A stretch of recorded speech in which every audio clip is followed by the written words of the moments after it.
Bonjour.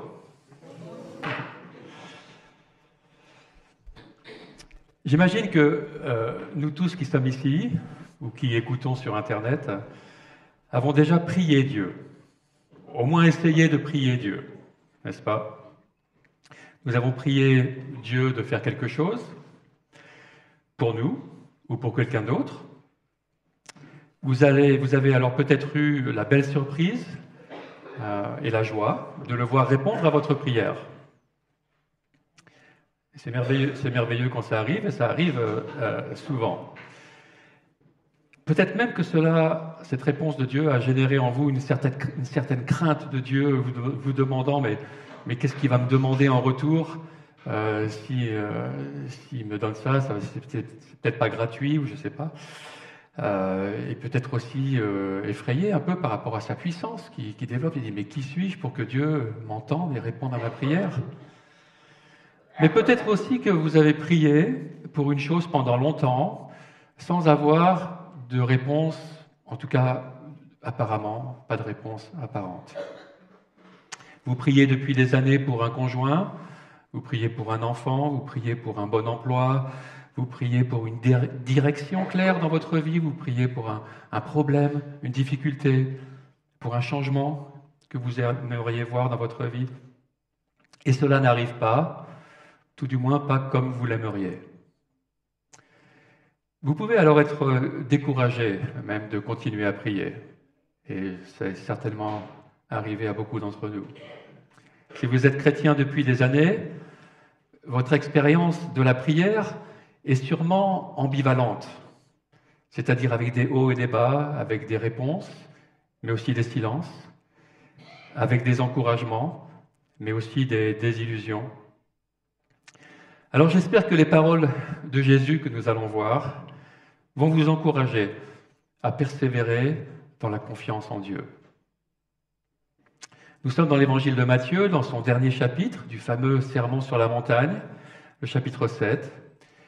Alors dans le passage précédent, la dernière fois, dans les versets 1 à 6, Jésus nous avait amené à savoir discerner les différents aspects de notre jugement d'autrui. Quand on juge quelqu'un, comment on se juge nous-mêmes. Il avait montré notre tendance à juger, tu peux rester à la diapo précédente, il nous avait montré notre tendance à juger d'une façon hypocrite, à juger le péché des autres sans nous être vraiment, nous, regardés dans le miroir. Puis, il nous avait averti de ne pas tomber dans une attitude qui serait opposée, celle de parler sans discernement à des personnes malveillantes ou indifférentes. Alors, face à ce challenge, il nous conduit maintenant à demander à Dieu ce dont nous avons besoin. Alors je pense que ce n'est pas seulement par rapport à cette difficulté de poser un jugement juste qui nous encourage maintenant à la prière. Après tout ce qu'il a dit jusqu'ici sur notre rôle d'être sel et lumière dans ce monde, d'être des disciples authentiques en toutes circonstances, jusqu'à dire « soyez parfaits comme votre Père Céleste est parfait », et aussi de chercher premièrement le royaume de Dieu et sa justice, tout cela nous fait prendre conscience de tout ce qui nous manque pour être à la hauteur de cet appel que Jésus nous donne. Nous avons besoin que Dieu nous aide, n'est-ce pas? Et c'est pourquoi Jésus apporte ici un complément à la prière du Notre Père, qui était au chapitre précédent. Il apporte un apport sur notre façon de demander.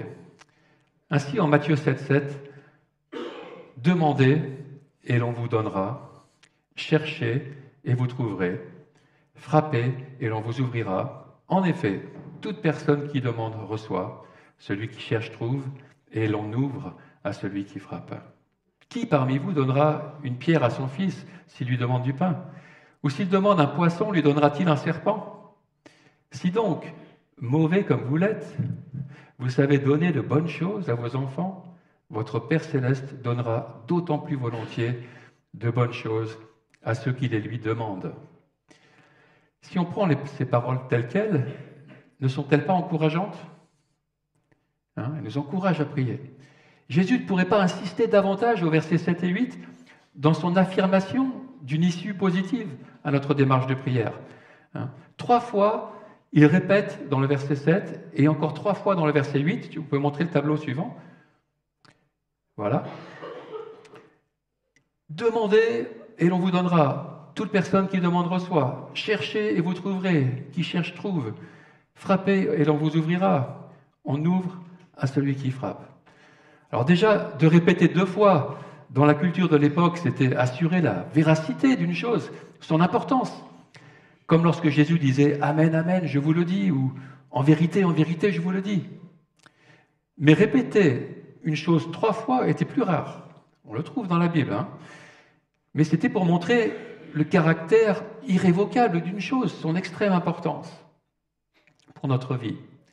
Alors lorsque Jésus dit 2 fois, 3 fois, de façon différente, que notre démarche aboutira, ça devrait définitivement nous convaincre du bien fondé de ce qu'il proclame ici. Dieu répond à notre prière. Je dis Dieu parce qu'au verset 11, Jésus nous fait bien comprendre que c'est de la prière au Père Céleste dont il s'agit ici. Et c'est surtout cela que Jésus veut faire ressortir dans ce passage. La bienveillance de notre Père Céleste, sa disposition à s'occuper de nous. Mais il y a 3 aspects, 3 éléments capitaux à prendre en considération dans le contexte du passage, mais aussi général, pour que cette démarche de prière aboutisse. Le premier élément, c'est que, comme un enfant ne va pas demander n'importe quoi à son Père, Jésus ne donne pas ici une recette pour obtenir tout ce qui nous passe par la tête. Le deuxième élément, c'est que la volonté du Père ne cesse pas lorsque nous lui demandons quelque chose. Il a aussi pour nous des objectifs sur le plus long terme et qui peuvent parfois l'emporter sur notre demande. Et le troisième élément à prendre en considération, c'est notre propre attitude lorsque nous nous présentons avec notre prière. Nos vies, nos pensées, notre attitude donnent-elles envie au Père de nous répondre favorablement? Alors on va aborder ces 3 aspects pour que notre démarche de prière soit positive. Premièrement donc, comme un enfant ne va pas demander n'importe quoi à son Père, Jésus ne donne pas ici une recette pour obtenir tout ce qui nous passe par la tête. Au verset 11, il dit que le Père donnera, qu'est-ce qu'il donnera? De bonnes choses à ceux qui les lui demandent. C'est le premier élément capital qui délimite le cadre de la réponse divine. On demande de bonnes choses et le Père nous donne de bonnes choses.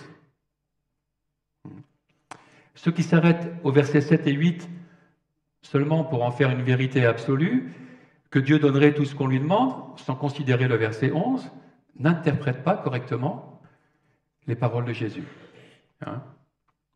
Quand d'autres passages qui disent « Tout ce que vous demanderez par la prière, croyez que vous le recevrez et vous le verrez s'accomplir », il ne faut pas le prendre tout seul, évidemment. Il y a tout un contexte dans la Bible. Car non seulement Jésus dit ici que Dieu donne de bonnes choses, mais parfois même ces bonnes choses que nous avons demandées doivent être suspendues pour un bien plus grand encore. Nous y reviendrons. Comme c'était le cas pour la question du jugement dans le passage précédent, Jésus n'est pas non plus exhaustif ici sur l'enseignement de la prière. La question de la prière est si vaste qu'elle ne peut se traiter en quelques versets. Et je ne pourrais pas non plus être exhaustif ce matin sur la question de la prière. Avec ces paroles de Jésus qui sont là, nous nous concentrons particulièrement sur notre résistance à prier alors que le Père Céleste est disposé à nous entendre et à pourvoir à nos besoins. Verset 9. Qui parmi vous donnera une pierre à son fils s'il lui demande du pain? Ou s'il demande un poisson, ne lui donnera-t-il un serpent?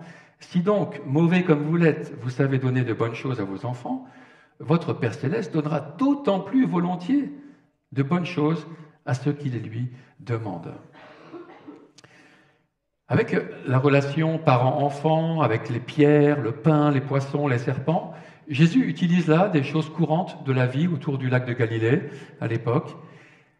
Cela pour enseigner la foule sur qui est Dieu et notre relation avec lui dans la prière. Pour Jésus, la prière au Père Céleste fait partie du cadre habituel de la vie de tous les jours.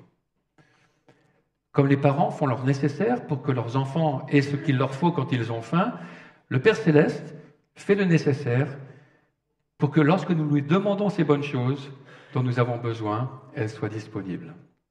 Et dans bien des cas, il anticipe même notre prière. Ces choses sont prêtes avant même que nous les demandions. Si des parents imparfaits se sentent responsables de fournir les bonnes choses nécessaires que leurs enfants leur demandent, à combien plus forte raison le Père qui est dans les cieux, notre parfait Créateur, se sent responsable de pourvoir les bonnes choses qu'il a préparées lorsque nous les lui demandons. Alors, quelles sont ces bonnes choses qu'il nous donne? Ces choses dont nous pouvons être sûrs que nous allons les recevoir ou que nous allons recevoir de meilleurs encore. Un passage parallèle à notre verset 11 peut nous éclairer, et nous le voyons ici sur la droite dans ces deux colonnes.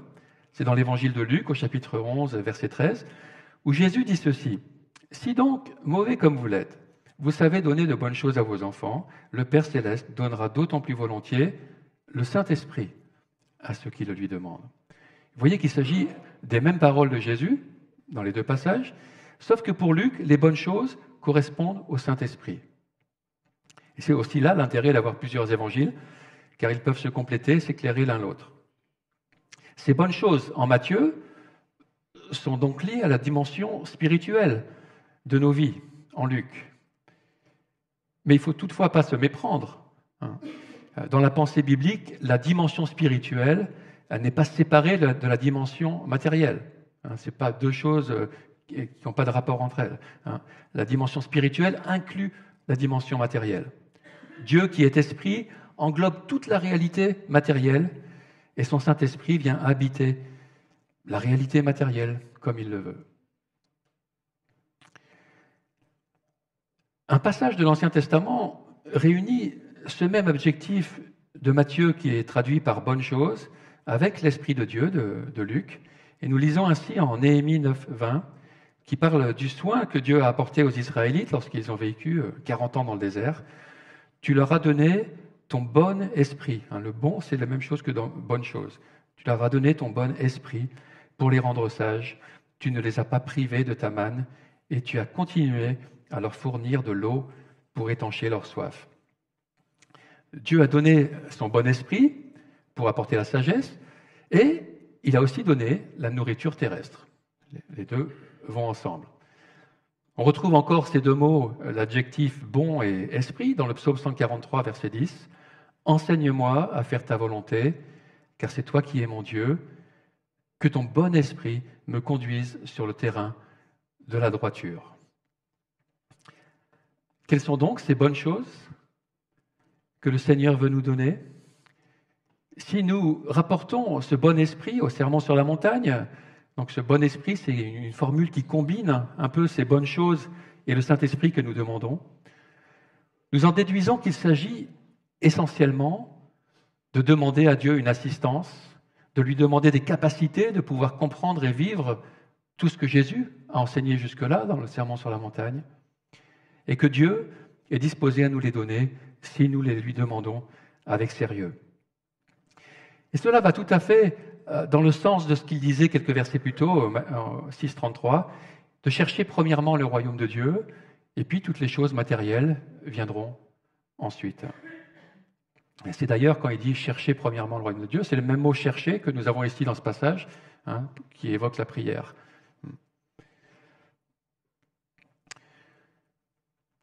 Et il faut garder cette priorité.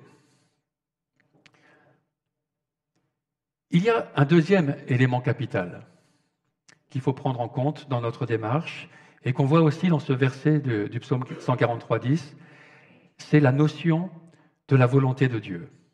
Enseigne-moi à faire ta volonté. L'Esprit Saint que le Père donne conduit dans ses voies. La sagesse et la droiture qu'il nous donne ont sa personne, ont Dieu comme référence. Et c'est par cette notion que commençaient les 6 requêtes de la prière du Notre Père, un peu plus tôt dans le Sermon sur la montagne, Avant la demande de pain, de protection et de pardon, on se décentre de nous-mêmes en nous recentrant sur la personne et la volonté de Dieu, en priant que ton nom soit sanctifié, que ton règne vienne, que ta volonté soit faite. Avant les prières pour nous-mêmes. Et cette attitude devrait prévaloir à toute prière. Il y a un épisode marquant, l'épisode par excellence peut-être de la vie de Jésus, qui nous rappelle ce principe capital de chercher avant tout la volonté du Père.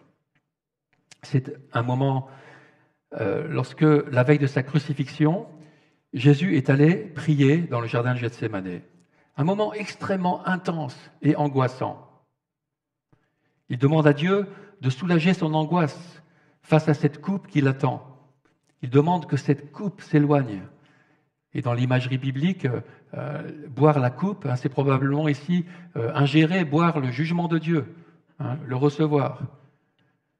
Et il prie que, si c'était possible, il n'ait pas à passer par cette abominable épreuve d'être crucifié en pécheur et abandonné de Dieu. Il demande cela à 3 reprises. On se dit que Jésus demande là une bonne chose, n'est-ce pas? D'être épargné d'une épreuve, une telle épreuve, une chose raisonnable. Il demande une protection, quelque part, à son Père céleste, et que tout père qui en a les moyens souhaiterait accorder à ses enfants en éloignant cette menace, cette terrible menace, et en apaisant l'angoisse. Mais Jésus ajoute pourtant, vous le savez bien, à chaque fois une deuxième requête, « Toutefois pas ma volonté, mais la tienne ». Jésus a en quelque sorte demandé, cherché, frappé 3 fois la même chose, avec insistance, d'échapper à cette épreuve. Mais il n'a pas reçu une réponse favorable à cette requête, à cette première requête. Pourquoi? Parce qu'elle empêchait que sa deuxième requête, plus importante, se réalise, celle de la volonté du Père céleste. À cette deuxième requête, Jésus a reçu une réponse positive. La bonne volonté de Dieu s'est réalisée. Et c'est ce que nous disions au début, que parfois même les bonnes choses doivent être suspendues pour un bien plus grand encore. Ici, la possibilité de salut pour l'humanité. Alors, est-ce que lorsque nous prions, nous sommes aussi ouverts à ce que la volonté de Dieu puisse être différente de la nôtre? Nous ferions bien de prendre exemple sur Jésus. Le Nouveau Testament donne encore un autre exemple frappant de la supériorité de la volonté de Dieu dans la prière, lorsque l'apôtre Paul a aussi demandé 3 fois à Dieu de le soulager d'une souffrance qui l'affectait, une souffrance qu'il appelait une écharde dans le corps, un ange de Satan pour me frapper. On se dit que le Père céleste, dans sa bonté et sa puissance, ne peut qu'accepter cette supplication de cet apôtre qui vit à 100% pour lui, et puis qu'il va éloigner cette souffrance qui l'accable. Que ce serait effectivement une bonne chose, non? Que le Père soulage Paul de cela. Mais il ne l'a pas fait. Pourquoi? Pour un plus grand bien.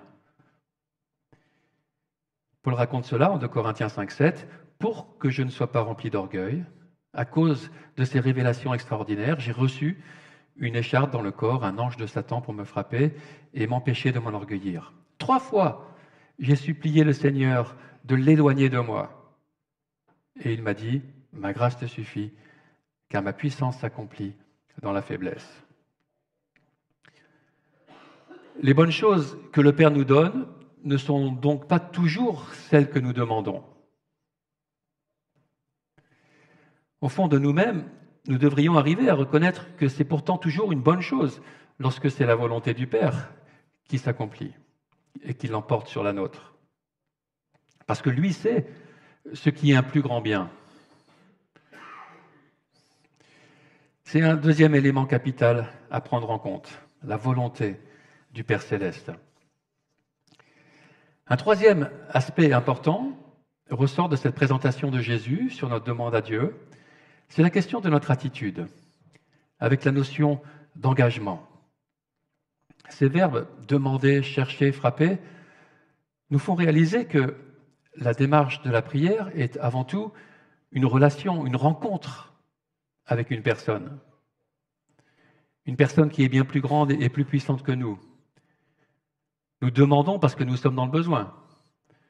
Cela implique de reconnaître que nous ne sommes pas faits pour vivre dans l'indépendance et la suffisance. Chercher implique que nous n'avons pas toutes les réponses. Et aussi que nous avons besoin d'avancer, de ne pas rester passifs, de ne pas nous satisfaire de mauvaises situations. Frapper à la porte implique une rencontre avec la personne qui va ouvrir, en l'occurrence le Père Céleste. Et là encore, notre attitude dépeindra sur cette rencontre. Est-ce que notre attitude va dépeindre en positif ou en négatif ? Les verbes demander, chercher et frapper montrent aussi une détermination, un engagement. Et Jésus met ces demandes en parallèle avec la faim de l'enfant qui demande à manger, au verset 9. « Qui parmi vous donnera une pierre à son fils s'il lui demande du pain ? Ou s'il demande un poisson, lui donnera-t-il un serpent ?» Avons-nous faim d'obéir aussi à l'enseignement de Jésus ? De faire la volonté de Dieu ? Faim d'être un disciple fidèle, au point de demander cela au Père, avec engagement ? Alors cette demande de satisfaire cette faim lui fera plaisir au plus haut point, et il nous garantit qu'il y répondra favorablement. D'une façon ou d'une autre, il nous donnera ce qu'il faut pour assouvir cette faim. Jésus disait dans les Béatitudes, « Heureux ceux qui ont faim et soif de justice, car ils seront rassasiés. » Les 6 requêtes de la prière du Notre Père sont encore un bon exemple de cette faim que nous devrions avoir, de ces bonnes choses que Dieu veut qu'on lui demande et qu'il veut nous donner. Notre désir pour sa gloire, pour son règne et sa volonté, ainsi que sa provision, son pardon, sa protection. Mais plus largement, tout le sermon sur la montagne peut se transformer en prière. Ainsi que de nombreux autres passages de la Bible où nous découvrons la volonté de Dieu. En les lisant, nous pouvons les transformer dans une prière. Nous pouvons être sûrs que Dieu accueille favorablement ce genre de demande. Alors oui, demander ne garantit pas de recevoir ce qu'on a demandé. Parce que ce qu'on demande n'est peut-être pas une bonne chose, tout simplement, ou parce que Dieu a un plus grand objectif, mais aussi parce que notre attitude peut être mauvaise. Jacques dira ainsi dans sa lettre, au chapitre 4, dans la deuxième partie du verset 2, « Vous ne possédez pas parce que vous ne demandez pas. » Et il continue au verset 3, « Quand vous demandez, vous ne recevez pas parce que vous demandez mal, dans le but de satisfaire vos passions. » Ne cherche pas les bonnes choses de Dieu. Dans le contexte, nous comprenons que la mauvaise attitude qui est dans ces passages, le fait de demander mal, c'est cet égoïsme, les désirs mondains, des choses que Dieu n'apprécie pas, et qui font qu'il refuse d'écouter notre prière. Alors on a un silence lorsqu'on prie. Et ce silence, c'est un silence réprobateur qui doit nous conduire à l'introspection et nous demander qu'est-ce qui se passe, pourquoi Dieu est silencieux. La Bible donne encore d'autres raisons à ces réticences à nous écouter, comme lorsque nous refusons de nous repentir d'un péché ou lorsque nous traitons quelqu'un d'une manière indigne, avec mépris ou méchanceté. Par exemple, l'apôtre Pierre dit dans sa première lettre en 1 Pierre 3,7 « Marie, vivez de même en montrant de la compréhension à votre femme, en tenant compte de sa nature plus délicate, montrez-lui de l'estime, car elle doit hériter avec vous de la grâce de la vie.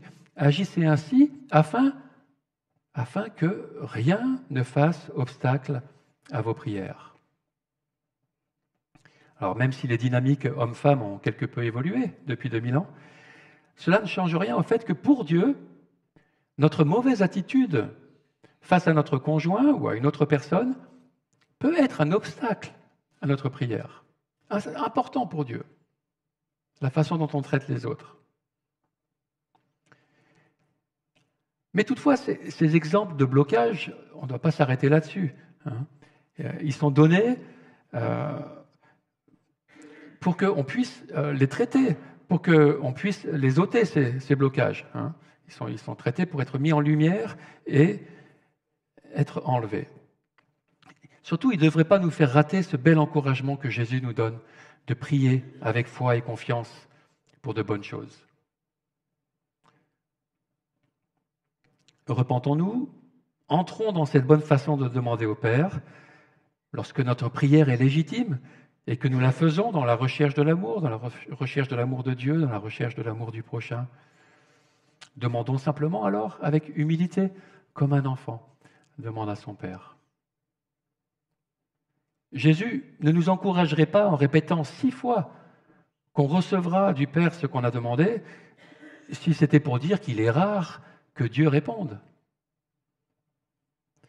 Non, la prière peut vraiment faire une différence en nous, dans notre vie, autour de nous et auprès de Dieu, dans notre relation aussi. Je vous donne un témoignage. En 2008, lorsque, avec Lise, mon épouse, nous vivions dans les Alpes de Haute-Provence, près de Sisteron, la situation scolaire, morale et spirituelle de nos enfants nous inquiétait beaucoup, car elle se dégradait d'une façon importante et qui nous faisait peur. Et surtout, en particulier, pour ceux qui étaient au collège.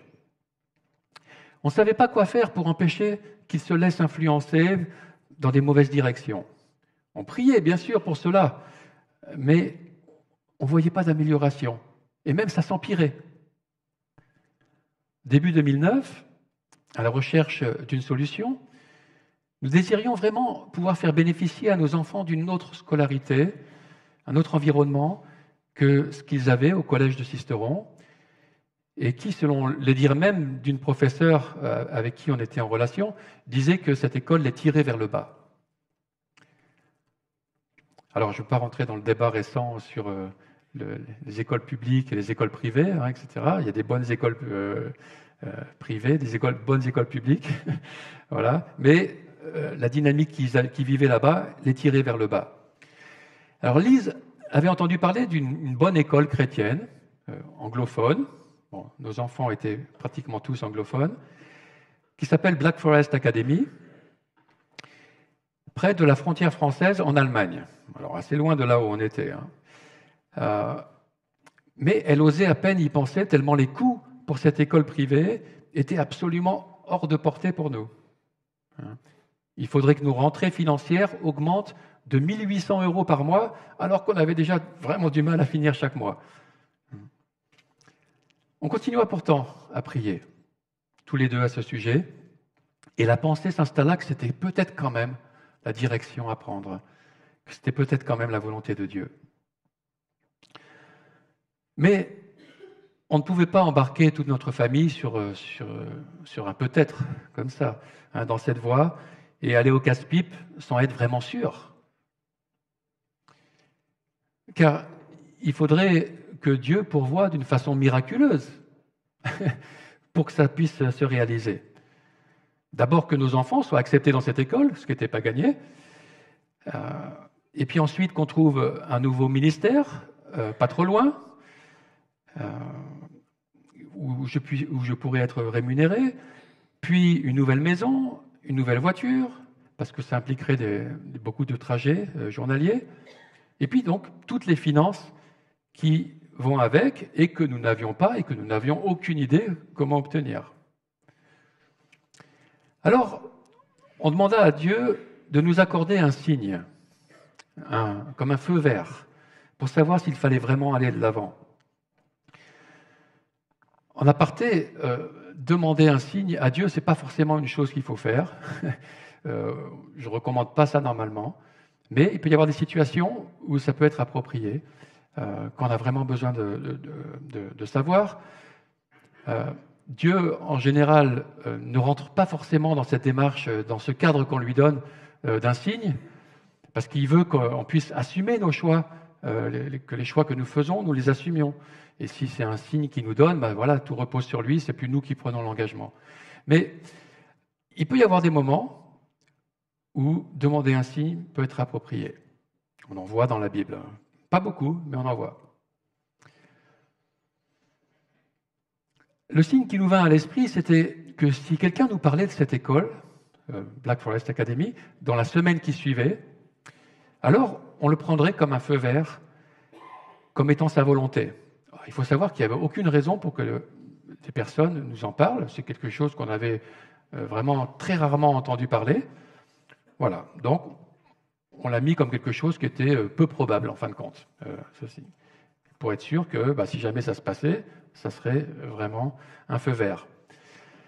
Alors, 6 jours se sont passés sans absolument aucune mention de cette école, et je commençais à me dire, ok, ça se trouve, voilà, il reste un jour et on n'entendra pas parler de cette école. Et puis, j'étais en train de me dire, c'était pas forcément la volonté de Dieu que ça se passe. Et puis, ça avait quelque part quelque chose d'assez rassurant pour moi, parce que j'avais quand même un peu peur de prendre cet engagement, qu'on aille se planter avec la famille, qu'on aille faire des bêtises en faisant ce choix, et puis se retrouver vraiment dans la galère. Mais voilà que le dernier jour, nous recevons une lettre de nouvelles d'amis dans laquelle il nous parle de cette école, Black Forest Academy. Alors imaginez notre état. Voilà, maintenant on a notre feu vert, qu'est-ce qu'on en fait? Est-ce qu'on y croit vraiment? Et Dieu agit souvent aussi en dernière minute, pour œuvrer à travers ces épreuves, à travers ces demandes dans le fond de nos cœurs. Mais dans nos cœurs, c'était désormais une évidence. Dieu venait de nous donner son feu vert. Son esprit en nous le confirmait, il nous donnait une grande paix et une profonde conviction à tous les deux. Restait à faire le pas de foi, et de tout mettre en marche pour avancer dans cette nouvelle direction, sans avoir aucune piste de lieu d'atterrissage, ni de garantie de comment cela serait possible, et encore moins de garantie financière. Mais la main de Dieu fut avec nous, et les portes s'ouvrirent, les unes après les autres, pour un nouveau ministère, pour que nos enfants intègrent l'école, pour un logement, une voiture. Les finances nécessaires arrivèrent progressivement, même parfois à travers des dons de personnes qu'on ne connaissait même pas, et parfois même, rarement, mais c'est arrivé, de plusieurs milliers d'euros, qui nous ont permis d'aller jusqu'au bout. On était vraiment ébahis par cela. C'était vraiment la main de Dieu. Mais je ne vous cache pas que ce n'était pas facile tous les jours. Les finances arrivaient parfois bien plus tard que ce qu'on aurait aimé. Tout ne s'est pas passé sans bien des combats de garder confiance en Dieu. Les fins de mois furent souvent difficiles. On a même eu des déficits financiers importants à combler, et les angoisses qui vont avec. On se pose des questions quand on est en déficit. On se dit, qu'est-ce qui se passe, Seigneur? Mais le Seigneur a honoré le feu vert qu'il nous avait donné suite à notre demande. Cette école fut une vraie bénédiction pour nos enfants. Ils ont vraiment changé à travers leur vie dans cette école. Leur attitude générale est devenue bien meilleure. Et 10 ans plus tard, ils avaient tous fini leur scolarité avec leur diplôme dans cette école. Et quand on regarde en arrière, on se demande encore comment tout cela puisse se réaliser. Alors si on revient maintenant à nous tous, pour terminer, c'est vrai que quand on est en plein dans les épreuves, que Dieu met du temps à répondre à nos prières, le doute peut s'installer. Le doute sur notre prière elle-même. Est-ce qu'on a bien fait de demander ça? Est-ce que c'est une bonne demande? Le doute sur la volonté de Dieu même à nous aider. Est-ce que vraiment Dieu veut répondre à mes prières? Est-ce qu'il est vraiment bien disposé envers moi? Parfois même, est-ce que Dieu, est-ce que tu existes vraiment? Ça peut aller jusque-là, bien sûr. Mais bon, ça ne dure jamais très longtemps, normalement, quand on est dans cette relation avec Dieu. Alors c'est vrai, le temps de la réponse de Dieu à nos demandes peut varier. Ça peut être très rapide, et parfois même on peut voir que la réponse à notre prière avait déjà été anticipée, comme on l'a dit. Avant même qu'on avait commencé à prier, il y avait la réponse qui avait déjà commencé à se faire. Vous avez peut-être expérimenté cela. Mais Dieu peut aussi utiliser le temps d'attente que nous n'aimons pas, mais Dieu peut l'utiliser pour nous faire prendre conscience de choses importantes dans notre vie ou dans celle d'autres personnes, ou pour nous apprendre à lui faire confiance, même lorsque nous ne voyons plus aucune solution à l'horizon. C'est là que vraiment on peut montrer mettre notre foi en action. Alors, lors de ces moments, on peut être tenté par le découragement, on peut être tenté de chercher des solutions ailleurs, des solutions qui ne prennent plus Dieu en compte. On décide de prendre les choses en main, d'une façon qui ne plaît pas forcément à Dieu. Et c'est vrai que parfois, on peut même arriver au point de ne plus arriver à prier. Tellement c'est difficile, tellement c'est douloureux. Mais pourtant, Dieu reste notre Père céleste. Il a de bons projets pour nous, soyons-en certains. Dans les périodes sombres qui peut nous arriver de traverser, pour qu'elles fassent leur œuvre en nous, c'est souvent lorsque nous sommes au bout de nous-mêmes, tout au bout de la nuit, qu'une petite lumière s'allume alors, une petite lumière qui ira jusqu'à nous illuminer complètement à nouveau. Ce sont des périodes de labourage, des périodes d'hiver, mais qui permettent aux graines enfouies de mieux germer au printemps. Il est important que nous apprenions à persévérer dans la confiance en notre Père céleste. Même si nous ne comprenons pas encore pourquoi, il ne nous a pas donné ce que nous lui avons demandé, et qui pourtant nous semble bon et légitime, jusqu'à ce que nous voyons clair. Dieu veut vraiment notre bien ultime. Et Jésus nous le garantit par sa sextuple promesse. Et sa conclusion au verset 11 devrait nous encourager. C'est la volonté du Père de nous donner de bonnes choses, de nous donner son bon esprit de sagesse, pour que nous vivions en communion avec lui, pour que nous puissions accomplir les missions qu'il nous donne. Demandons de bonnes choses à notre Père céleste et nous les recevrons, ou nous en recevrons de meilleures, d'une façon rapide ou avec un délai sur le plus long terme, mais nous les recevrons. Cherchons de bonnes choses auprès du Père et nous les trouverons. Frappons à la porte du ciel et le Père nous ouvrira. Il ne veut pas nous laisser à la porte. Il aime que nous entrions en relation avec lui. Amen. Alléluia. Prions quelques instants.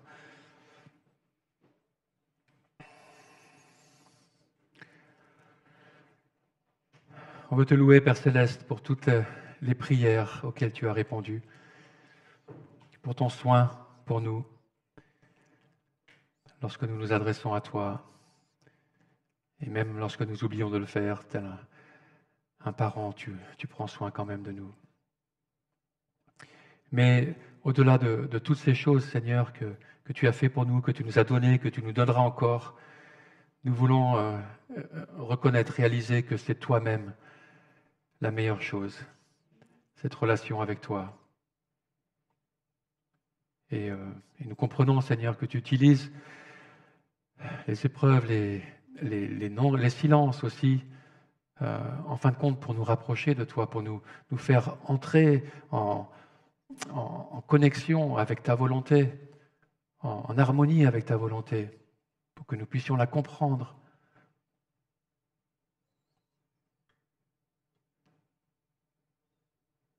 Merci parce que tu nous encourages à chercher, à ne pas rester là où nous en sommes,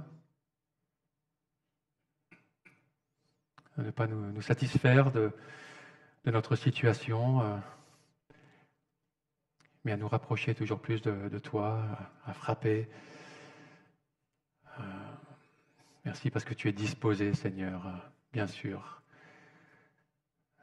selon ces promesses de Jésus, à nous ouvrir, à entrer dans cette relation.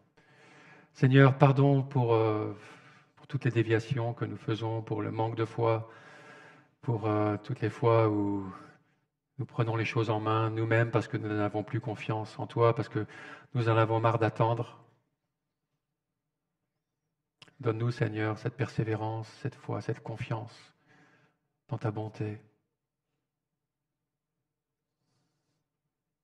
Merci pour les bons projets, les bonnes choses que tu as en réserve pour nous tous. Au nom de Jésus. Amen.